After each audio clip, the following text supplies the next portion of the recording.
Everybody, this is Carrie Hamlin, the CEO and President of the Las Cruces Chamber of Commerce, coming to you again with another Zoom chat with one of our longtime members of the Las Cruces Chamber of Commerce.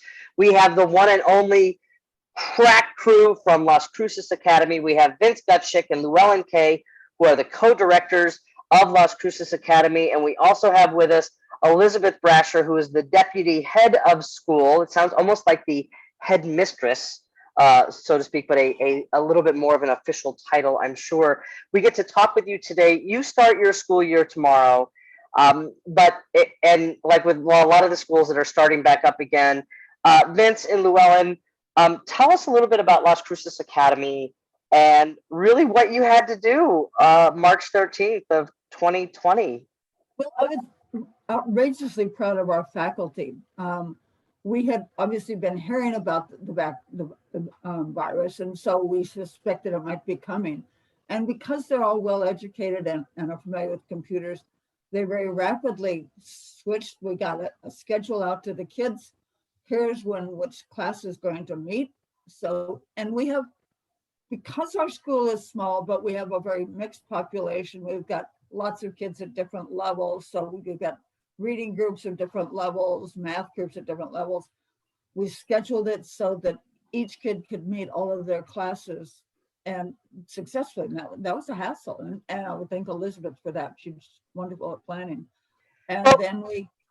Tell me a little bit about the school though, because we've had green drinks at your school. We've had Learn Something Local at your school where the kids taught us Mandarin and taught us all about different aspects of Asian cultures. It was such an exciting night. And so if you can, for folks who have not heard about Las Cruces Academy, tell us a little bit about what the school is and how long you've been in business. Okay, this will be our 13th year of classes this coming year. We originally started because we were both very concerned about the quality of education in this country. We think it needs to be really good. Bright kids everybody assumes they're going to be fine. So they get really neglected. So we decided we needed to provide a really good education, including, all of the standards, reading, writing, math, science, social studies, also including languages. So we teach Mandarin, Chinese, and Spanish. We also know that their kids, they need exercise, so we give them frequent breaks. So we have recesses, snacks during the day, PE, and lots of other interesting stuff. Vincent's teaching a geography class to the kids today, this coming semester. We're also having one on mechanics. Yeah. So it's interesting. We try to give them a really broad view, but so they're well educated. Okay, could I also say why you started the school? Oh, you were scared about? Okay, yeah. We're all hearing now about global climate change and global warming. Okay, as a biologist, I've been hearing this stuff for 50 years. And so I didn't have to be convinced. So I look and I say, okay, these kids are going to face far more problems than we ever faced, but I don't think they're as well educated as we were, which is no fault of their own. So we need to give them, all the skills we can. So like when they're really little, we really push reading and writing and math so that they've got a strong skill set. And then by the time they get to the higher grades, then they can really start to learn, volumes. Elizabeth does a fabulous job of teaching things like social studies and history. Even in my science class, we mention history and stuff. Geography. Yeah. So besides all those attributes, we have small classes and the kids get individualized schedules as much as possible. Our teachers are experts in their own disciplines and we give them academic freedom. We never say, you're going to do this. We trust you. We see it works. And they get social and emotional learning. It's just not academic. And the diversity we've got, I've got a list that I just made. Here's the ethnicities of our parents: Anglo, Egyptian, Hispanic, Native American, Nigerian, Sudanese, Japanese, Chinese, English, Scottish, Ghanaian, Persian, Indian, and Pakistani. Oh my gosh. I hope you have a food day there at the school. Sometimes, yeah. It would be amazing, and just the opportunity to understand other people's cultures and history. And so, it sounds like, I mean, you have a curriculum that you have to follow per school guidelines, but then you also have the flexibility to bring in all these different other experiences that maybe traditional schools don't have the flexibility to provide. Yeah. And so Elizabeth would be a good person to bring in and say, what do we cover? Like, what's the school day like? And Yeah, what about absolutely. the social issues? So take it Yeah, away. Elizabeth, yeah, take it away. Sure. Sure. So as you were describing, in a typical day, students go, so I work mostly with the older students, so I'll talk about their day. The kinder and first and second graders follow a little bit more of a traditional schedule in the sense that they go with their classmates most of the time, and the teacher walks them to class. But our older students take themselves to class. So they're, some students might be going to one math room, and other students are going to another math class. Some students are taking beginning Chinese and others intermediate and so on. So they'll take themselves to class. Individual levels, they'll meet with their teachers. We all go by our first names at school, teachers included.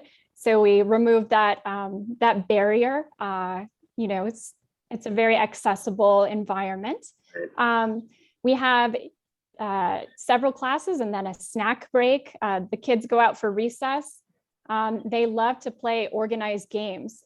They'll organize these giant games of tag, for example, or that some sport will be trending. They'll be wanting to play Foursquare for like 6 weeks. I just interrupt and say, it's funny because that was our athlete, right? Yeah, that was so funny because Foursquare was so popular when I was in school, and now it's trending, which is amazing because it is a tried and true game. When you talk about the different schedules, and before we started recording, just the things that you had to do to make sure to accommodate the kids, because you had some kids who were able to be there in person, some whose parents felt much more comfortable with them being home. And so you were able to make those accommodations just technologically.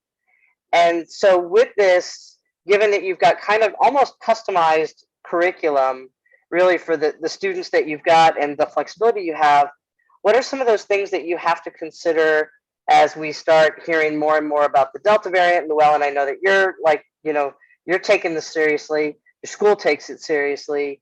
And so what are some of the things, just so that people understand that you are taking the safety of your students and your teachers in mind, what are some of those things that you have that are coming up for your school year that starts tomorrow? Okay, well, one of the things we did we're doing much of what we did last year when it was first out, and we were being outrageously careful, but all the students were masked. So one of the things that shocked me was last year at the end of the year, we had a field day, and some of the older kids were running races, long races. And I said, guys, if you want to take your masks off, that's okay. No, they're used to them. They wore their mask when they're running. The kids all got used to wearing masks. We all wash our hands frequently. We go outside for eating. We social distance. And so you will see the kids.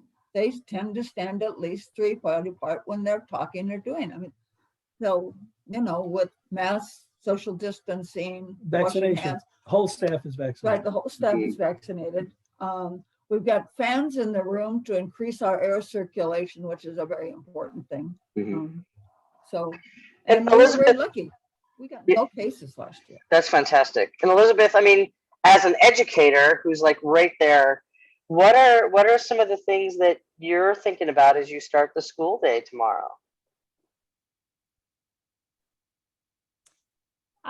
Well, I'm hoping that we can all meet in person for as long as possible. But certainly when those times come up when students need to be at home and we're doing a variety of things, we found some ways to hook up the computer, and I would talk to the class over the top of the computer, talk to the students on the computer at the same time.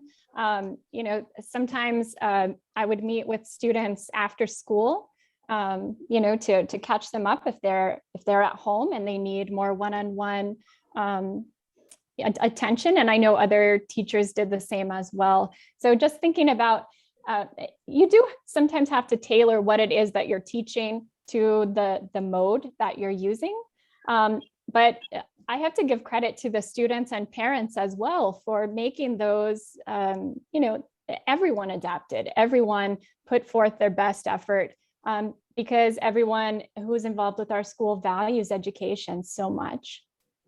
Well, it's such a challenge, and my hat's off to all of you because, the last 18 months were just so chaotic. And, I hope that people have a greater appreciation for educators as a result of this experience, because as horrible as it was, there were so many things that were uplifted, and what we saw in terms of how we value people who are doing, essential work, and teachers are one of those. So, I wish you all the best of luck tomorrow as you start your school year. And Elizabeth, thank you so much for being boots on the ground there and working with the kids. I mean, Llewellyn and Mintz, I know you are too, but you've got your folks who are doing the hands to hands, face to face, and you all are looking at the bigger picture. So, thank you all so much for what you're doing, and best of luck to the start of your school year tomorrow. So grateful for you, and also grateful for you as being a member of the Green Chamber for so long. It's awesome to have your support in that. Same way. Yeah, thank We you very value much. the Green Chamber, and Thank you you. in particular. Well, thank you. Well, if you'd like to be part of a Zoom chat to help promote your business, just like we're doing today for Las Cruces Academy, you can contact us via our social media here on the Facebook page, or you can email me in the contact information that you'll see in the text below. All right, you folks, have a great day tomorrow. We'll be thinking of you, and have a fabulous rest of your day today before you start. Thank you. All right, thanks. Bye-bye, everybody.